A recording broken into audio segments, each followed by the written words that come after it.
Have you ever had objects fly at you? Possibly heard noises? As the final bell rings and the students head home, Graham Middle School transforms into a place of mystery and intrigue. Whispers of ghostly encounters and spooky happenings linger in the hallways, capturing the curiosity of both students and staff. In this story, we'll explore the chilling tales and eerie experiences that have become part of the school's history. Join us as we investigate the spectral stories that haunt Graham Middle School and find out what really lies behind its classroom doors after dark. Have you ever heard creepy stories from friends or family, or even encountered a ghost? Well, even if you have or haven't, today we will hear from 4 staff members who have had their own ghostly encounters here at Graham.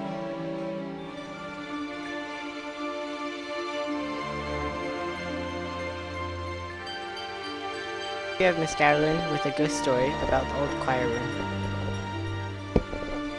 Okay, so this story takes place in the old choir room, which was not this room. This room is ghost-free. And this also did not happen to me. It happened to a parent volunteer. So we had just completed a musical. We had just finished Willy Wonka, Charlie and the Chocolate Factory. Okay, and you know how there's that character of Mike TV who like shrinks down into atoms and then appears in the television as like a tiny little Mike TV? Well, the way that we did that on stage was with a Barbie doll.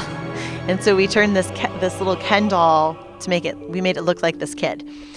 Anyway, the show had wrapped and this parent volunteer was working in my room to get all the costumes and props put away. And she was organizing everything. She was in there by herself. This was after school.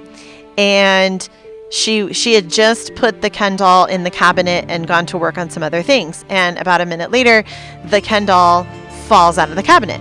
And she's like, oh, that's weird. I must have like not put him back very well. So this time she puts him inside of a Tupperware and doesn't put a lid or anything, but like he's in something, right? So then she goes back to organizing the costumes. And a couple minutes later, the Ken doll again falls out of the cabinet. And she's like, okay, what the heck? This is weird.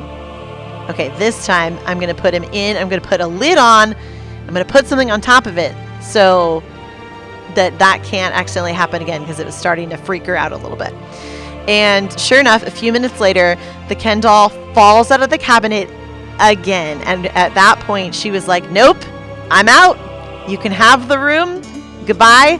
And she sent me an email and told me what happened and was like, so when you come in your classroom and there's stuff everywhere, just know that's why. And I just couldn't stay in there by myself, and I don't want to be in there by myself ever again. So that's the story of the choir room haunting.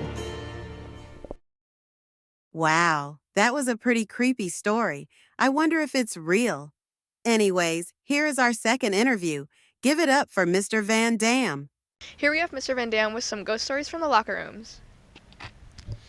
So, every morning I get here pretty early, and when I go into the activity room, there are always a bunch of little white footsteps on the activity room floor that come from a wall.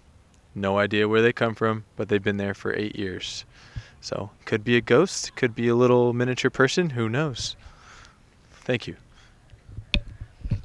Did those interviews scare you? Well, they definitely gave me chills.